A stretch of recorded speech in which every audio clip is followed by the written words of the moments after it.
The number one impediment of hemp in America is the FDA. The FDA needs to do their job and give us guidelines on what their view is on the potential regulatory aspects of CBD and other cannabinoids. That's Dr. Ryan Quarles, Kentucky Commissioner of Agriculture. This is the Lancaster Farming Industrial Hemp Podcast. My name is Eric Herlock, and today I'll be talking with Commissioner Quarles about hemp in the Bluegrass State. We'll talk about Kentucky's long history with hemp and how the state has become a leader in the hemp space in modern times. We'll hear about the hemp program in Kentucky and what the ag department there is doing to help build the infrastructure for a successful industry. And of course, we'll talk about the FDA and why their silence is so deafening. But first, we'll take a quick sponsor break, then we'll come back with a couple of nuggets of hemp news, and then we'll talk hemp with Commissioner Quarles.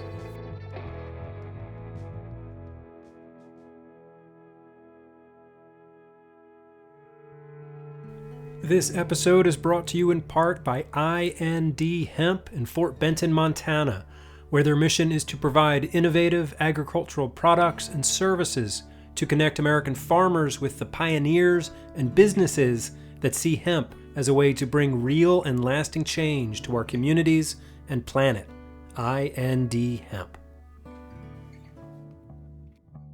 This episode is brought to you in part by Americhanf, a full-service hemp building material installer.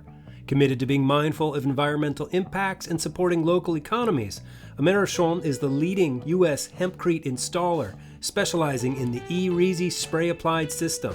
Find out how Americhanf can make your hempcrete dreams come true at americhanf.com.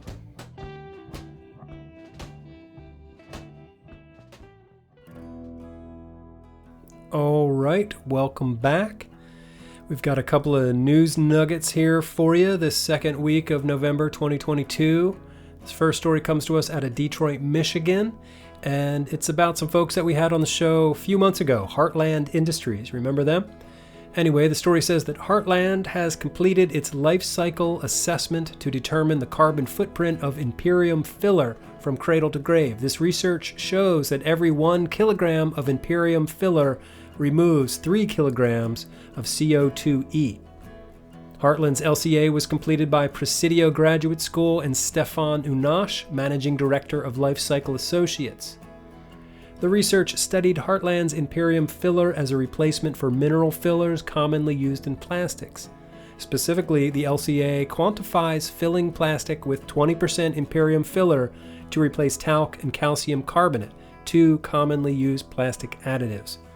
In addition to plastic, Heartland's Imperium filler is also used as an additive for rubber, foam, asphalt, paper, and concrete. This LCA will provide the backbone for lower carbon footprint solutions across raw materials supply chains.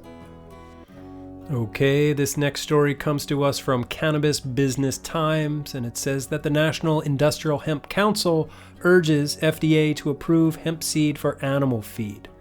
The National Industrial Hemp Council sent a letter to the U.S. Food and Drug Administration November 3rd urging the federal agency to approve hemp as an animal feed ingredient. In the letter, the NIHC referred to a virtual webinar it co-hosted with the American Association of Feed Control Officials August 9th, which addressed the steps needed to approve hemp as an animal feed ingredient. Government regulators, veterinarians, university researchers, and hemp advocates participated in the webinar, which showed great interest and agreement on hemp's potential as a nutritious feed source for production animals, NIHC officials wrote. So will this be successful? I certainly hope so. Is the FDA actually out there? Are they listening? Do they have ears? Hello, FDA? Anybody home? Well, I guess we'll have to wait and find out. All right, and this last story is not so much about hemp, but it's about climate change. It's from the New York Times, and the headline reads, "Who's Driving Climate Change? New data catalogs 72,000 polluters and counting." A nonprofit says it can track emissions down to individual power plants, oil fields, and cargo ships. This story was written by Raymond Zong, and I'll just read the first few paragraphs here. It says, upstream from Shanghai along the Yangtze River, a sprawling factory complex in eastern China is churning out tens of millions of tons of steel a year. and immense quantities of planet-warming gases. The plant's owner has not disclosed how much the site emits. Now, though, researchers say that by peering down from space, they have found that the factory's emissions are likely higher than those of any other steel plant on Earth. Their estimates are part of a new global compendium of emissions released on Wednesday by Climate Trace, a non-profit coalition of environmental groups, technology companies, and academic scientists. By using software to scour data from satellites and other sources, Climate Trace says it can project emissions not just for whole countries and industries, but for individual polluting facilities. It catalogs steel and cement factories, power plants, oil and gas fields, cargo ships, cattle feedlots, 72,612 emitters and counting, a hyperlocal atlas of the human activities that are altering the planet's chemistry. That's pretty neat that they can do this. I'm curious how far we are away from being able to look down from space, let's say at a hemp field, and see how much carbon is being sequestered by that field. Maybe that's far-fetched, but who knows? Anyway, that's the news from here. I do want to put in one final push for the Pennsylvania Hemp Summit. It's happening in Harrisburg, Pennsylvania next week. That's Monday, November 14th and Tuesday, November 15th. If you're on the fence about going, well, let me try to push you off the fence. The Lancaster Farming newspaper is going to be there. We're going to have some hats and some other things to give out. You know, Lancaster Farming swag, you know you want that. So stop into the booth, pick up a Lancaster Farming newspaper, get yourself a hat, you know, that sort of thing. But anyway, it's going to be a great summit. There's some really interesting speakers, and, you know, there's going to be great discussion and networking. So I hope to see you there. You can go to pahempsummit.com to register. And remember, if you are a Pennsylvania hemp permit holder, you do get a discount on the price of admission. All right, I hope to see all of you there next week in Harrisburg.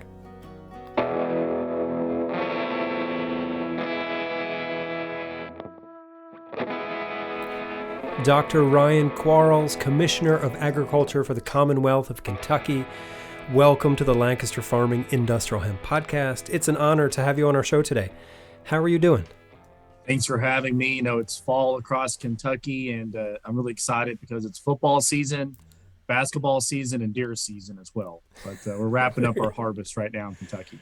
Nice. All right. Well, before we jump into talking about hemp in Kentucky, I wonder if you could give us a brief introduction. Well, I'm Ryan Quarles. I grew up on a family farm in rural Kentucky. I'm a ninth generation Kentuckian, and my family continues to farm today. I was really fortunate to serve in the Kentucky House of Representatives after I finished my collegiate career.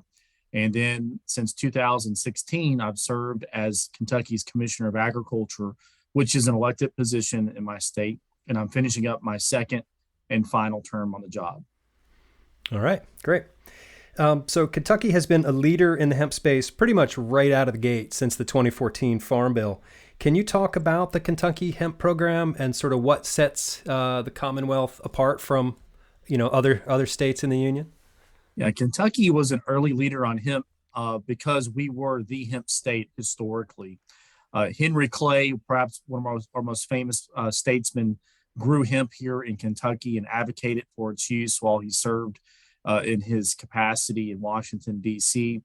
It's where we have grown it for over 200 years. The first cultivation of hemp in Kentucky for commercial purposes was back in the 1780s.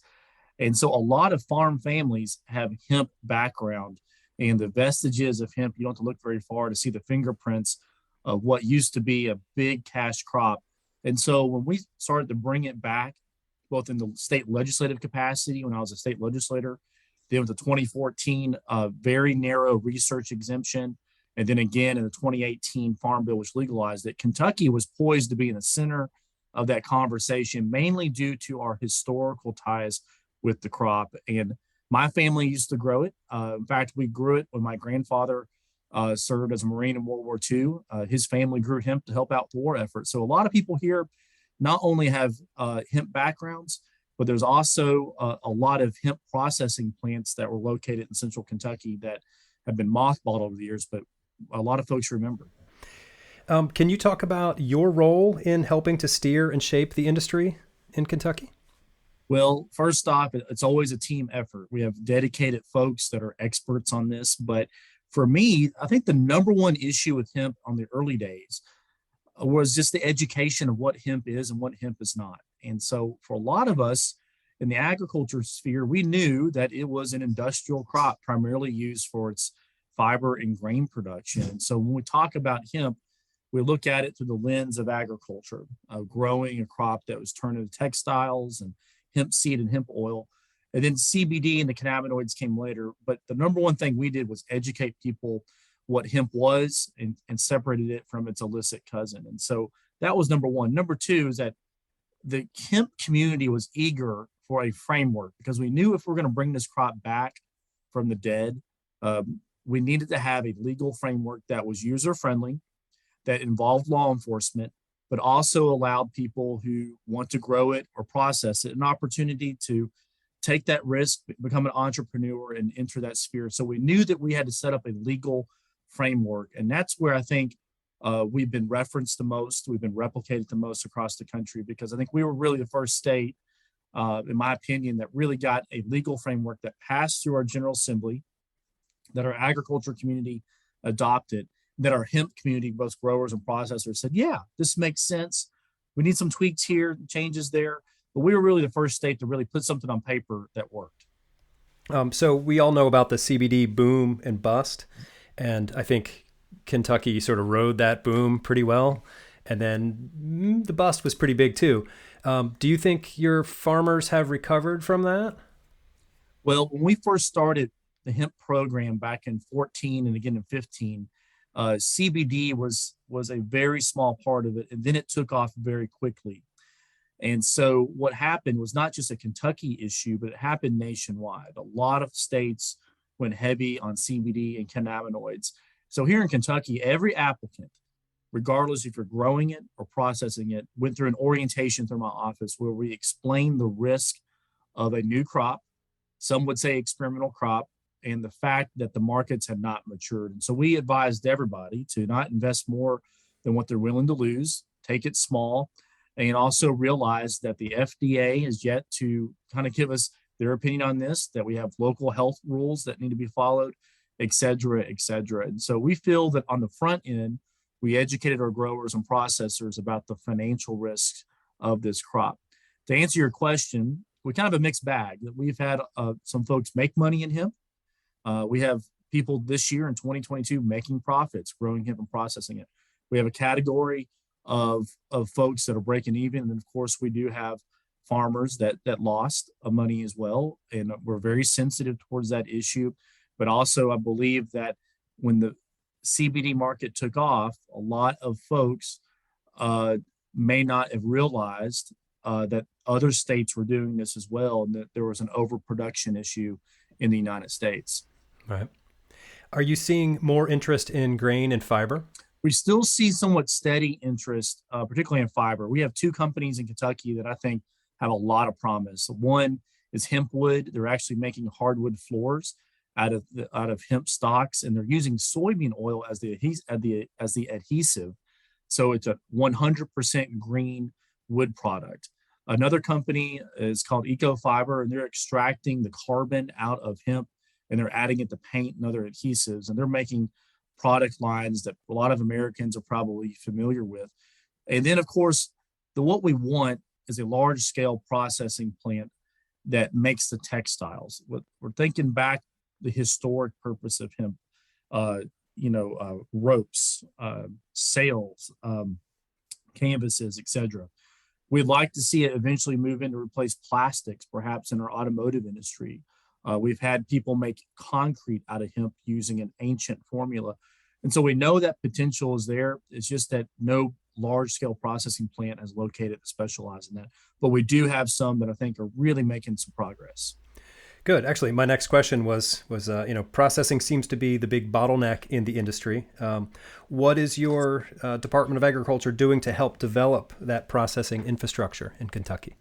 Well, first off, we have an economic development plan that says, look, if you want to become a hemp processor, or if you want to experiment with hemp, or if you want to replace a current product line with a hemp substitute, please come to our office. And we have over 90 hemp processors located in Kentucky. And so we still have a lot of people processing, but some of them are mom and pops. Some of them are starting small. Some of them are quite big, brand new buildings, and really exciting stuff there. But we want to let people know that Kentucky was once the hemp epicenter of the United States. And it's my job as the Kentucky Commissioner of Agriculture to say we want to be that epicenter too. Now, I know other states are going after that as well, but for us, we have a lot of research that's being conducted. We actually have 13 different university projects in 2022, ranging from production to efficiency, how to become more efficient in growing the crop, but also working with the EPA to see if there's any crop technology products that can be used. But long story short, we think that if we're growing the crop here, we should be able to process the crop here as well. And so all of our hemp companies by law are eligible for the same economic development incentives as any other company that looks to locate in Kentucky. How's it look like on the ground? How many growers do you have? What's your acreage looking like? Well, this year we have 240 approved growers. Now, some of them may not have grown any this year. Some of them are growing some. Our acreage, it's really different because it's really hard to tell because we don't require our production reports due until the end of the year. But this year we approved over 5,000 acres to be grown in Kentucky. At our peak, we approved over 60,000 acres at its peak. And so it has reduced quite a bit. But the ones who are growing it in 2022 are pretty serious operators. These are folks that have connections with their processors. And of course, we've always encouraged that a farmer have a connection with the processor before they put seed in the ground. But I still feel like there's a lot of interest on the research side. I feel like the established hemp processors that we have are not going away. The ones that are operating in 2022 are pretty sound, run by talented people, and they're looking at trying to figure out what's next. But I will tell you this, the number one impediment in hemp in America is the FDA. The FDA needs to do their job and give us guidelines on what their view is on the potential regulatory aspects of CBD and other cannabinoids. We have companies in Kentucky that hold exclusive contracts with major pharmacy companies that once the FDA gives them the green light, they're going to be producing hemp CBD in very large ways. And so they just want approval from the government so they can move forward. But that is the number one bottleneck in Kentucky and nationwide, actually, is FDA. Yeah. So using your crystal ball, can you tell me when the FDA is going to actually say something about this? Hemp has been grown legally again in the United States for almost a decade at this point. And you would think that if there was an issue with CBD, if there's an issue with some of these cannabinoids, they would have told us by now. We've given them research, we've given them data. We're asking them constantly, what else do you need from us so you all can give us a framework? And so I don't really know when the FDA is going to make a determination, but I'll tell you what the market wants. The free market just wants to know where they're going to go. They want to follow the law because they know that if there's an opportunity to sell CBD and other cannabinoids in foods, in beverages, the pharmaceutical, the nutraceutical as supplements, our companies in Kentucky are poised to benefit from that, but we just need to know what the FDA is thinking. Do you have can you speculate as to why they're dragging their feet on making any kind of sort of judgment call here? I don't really know, except what I fear is that hemp is getting tangled up with marijuana policy in DC, and that some folks, I'm just guessing, some folks may not be able to say, well, look, marijuana is one issue. Hemp is a legal crop. Hemp is legal in America, unlike marijuana. And I know a lot of states have different views on that, but the federal law says hemp is legal. And because of that, the FDA needs to be responsive towards us because this is the crop that has been defined by Congress. We have a regulatory framework that's been approved by USDA. Please, as a government agency, work with us so we can let the free market reach its potential. Yeah, right. I hear that. Hemp could have huge potential on the free market if it could ever get to the free market. And I think that's partially what's driving this industrial hemp exemption. There's an effort right now to make it easier for fiber and grain growers to grow fiber and grain. This was actually a policy item at a recent National Association of State Departments of Agriculture meeting. I read about this on the internet, so I know it must be true. But in this story on cannabiswire.com, it said that your chief of staff, Keith Rogers, actually raised concerns about the industrial hemp exemption, and then that policy item was ultimately tabled. So I'm curious what those concerns are. Well, at the end of the day, all state departments of agriculture and tribal communities follow the USDA guidelines. And so what was once a state-led regulatory framework is now underneath the umbrella of the USDA. And so one of the issues that when you're dealing with a crop that is defined by Congress, there's no other crop that I'm aware of that is defined by definition by Congress, where you have to test it to see whether or not it's compliant or not. Anything to do with testing, people are going to be sensitive about, because if you don't have to test various varieties of hemp, you're inviting bad actors. You're inviting folks that may want to use the hemp program to go cultivate plants that are not hemp. And so I think that was the biggest concern, was that if we're going to run a hemp program in America, let's follow the guidelines. Let's not use it to bleed over into something that it wasn't intended. And so I understand the gist of the policy request, but this is up to Congress now. And so it's up to Congress and the 2023 Farm Bill to decide what, if any, exemptions or what differences in hemp policy should exist. Okay, I respect that. I see it a little differently, though.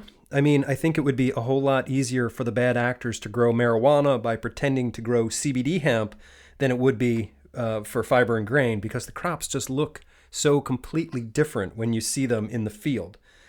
You know, CBD plants look like marijuana, they're grown like marijuana, but fiber and grain crops, they just look like row crops. And it's my understanding that this exemption sort of creates a sub-definition for fiber and grain, but I don't know. And another thing that I think that the industry would welcome would be a certified seed program. And that's another way to perhaps include an exemption, that if you go and buy hemp seeds, which, by the way, in our early days, we were getting them from Europe, we were getting them from Australia. We had to go through DEA and customs, and there are holdups there. Now I think we're at a point of maturity in the program that if we're able to develop a certified seed program, which on that label certifies what's in that bag, then perhaps we can change the testing protocol, because on the front end that variety has a very high likelihood of meeting the threshold of the testing requirements. Right. And that's something we have toyed around with in Kentucky, because from the early days, we actually identified hemp varieties that we knew consistently tested hot, which means over the limit. They were not just testing hot, but way over the limit. And so we actually gave our producers some guidelines saying, look, you need to avoid these certain varieties, because if you were to waste all that labor, waste all that time and input to growing this crop, and it turns out to be non-compliant, we want to prevent you from making that costly mistake. And so if there's a way to perhaps develop a certified seed program, I think that's something that the industry nationwide would welcome. Okay. So I heard that you are running for governor of Kentucky next year. Yes. Is that true? That is correct. All right. Well, congratulations on making that decision, and good luck to you. That's amazing. Will you continue to be a champion of the hemp industry as governor? I will. Look, Kentucky is a pretty rural state. We're agriculturally based. We're blessed with a lot of research institutions, land grant universities, as well as comprehensives that really take a lot of time to look into the future of agriculture. And so I hope to be a candidate for governor that embraces agriculture in general as an economic development tool. And that sometimes doesn't happen in gubernatorial races, that the farm community sometimes is neglected. But for me, I think it would be interesting to have someone who grew up on a tobacco farm and cattle farm that has an appreciation for all crops, including hemp, in the governor's office, because that's something that a lot of states haven't had for a long time. Good. Well, yeah, I wish you luck on that. I think Kentuckians love you, right? Like they've elected you twice now as their commissioner. Yeah. Yeah, I guess we'll see when the polls come out. Right. But we're gonna work hard, and and I'm very blessed to serve as Commissioner of Agriculture in a lot of states. So 38 states appoint their commissioner. Kentucky is one of 12 states that elects them. So it's a really different hiring process compared to, say, Pennsylvania, where Sure. Russell Redding is the secretary. Yep. But for me, I think that my leadership style in agriculture is one that's been built on consensus building. And the hemp program is a great example of that, because we had so many issues in the early days that we had to work through. We would not have been successful if it hadn't have been bring everybody in at the same table and say, let's find some common ground. Let's be pragmatic and let's find a solution. Excellent. All right. One final bonus question. Yeah. Have you ever gone golfing with Mitch McConnell? I've never gone golfing with Mitch McConnell, but I'll tell you what, he's an institution in Kentucky, and for agriculture, whether it's hemp in 2018 or tobacco, which was a farm I grew up on, he's been a consistent leader on agriculture issues for us. And I will say this, the 2018 Farm Bill, hemp provisions would not have gotten passed if not for his leadership. And so I may not play golf with the guy, but we spent a lot of time talking about hemp. Industrial hemp. All right. I spent a little time in Kentucky last summer. I sort of went on tour, and I went to a few different hemp processors and farms around the country, and I spent some time in Kentucky, down in Murray, and then up in Carrollton. And I love Kentucky. It's a great place. And it's beautiful.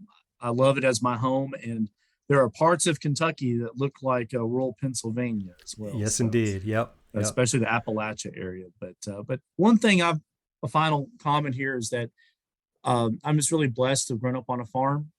And if there's an opportunity for Kentucky or American farmers to profit off of growing food or growing an input or growing part of what was once an input coming in from another country, let's give our farmers that opportunity. Let's have homegrown solutions here. And there's so many things in agriculture that perhaps most Americans may not realize what's going on in their own backfields. Yeah, amen to that. That's what I love about hemp. I see it as this symbol of the potential of what agriculture could do, for our economy, for our environment, for just, individual human health.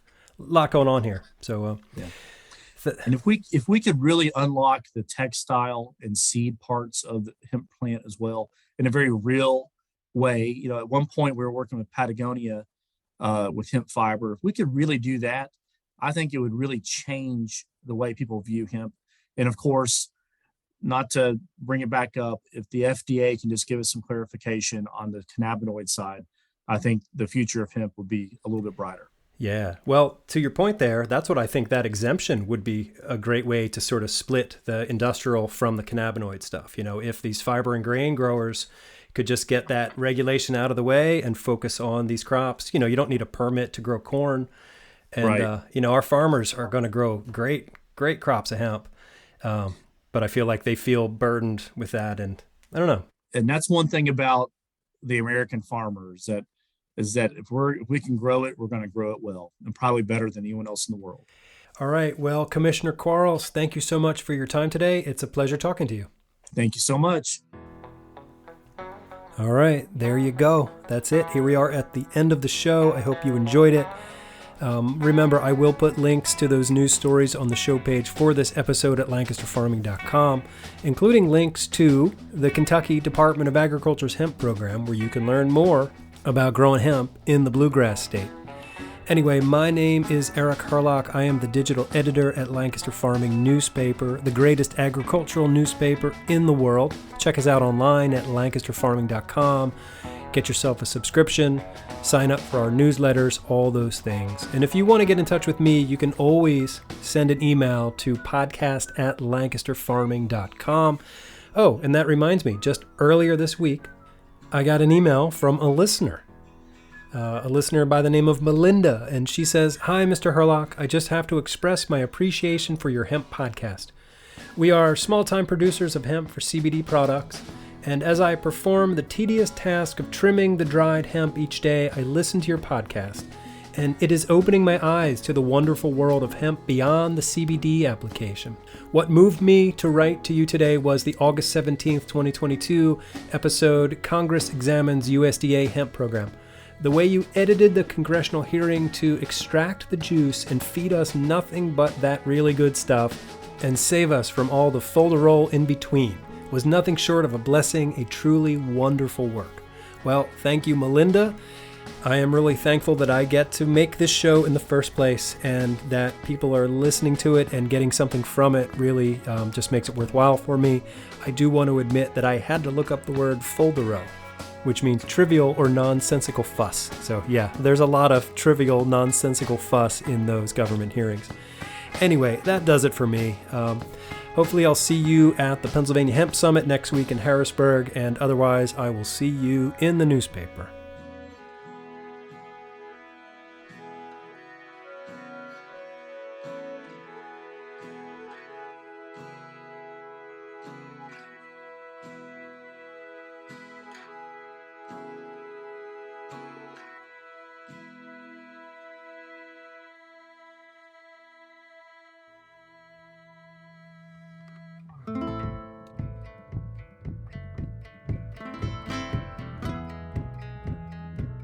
Season 2, Episode 42 of the Lancaster Farming Industrial Hemp Podcast is copyright 2022 by Lancaster Farming Newspaper, part of the Steinman Communications family. Today's show was written, recorded, edited, and produced by Eric Herlock. The music you hear throughout the show is courtesy of Tin Bird Shadow.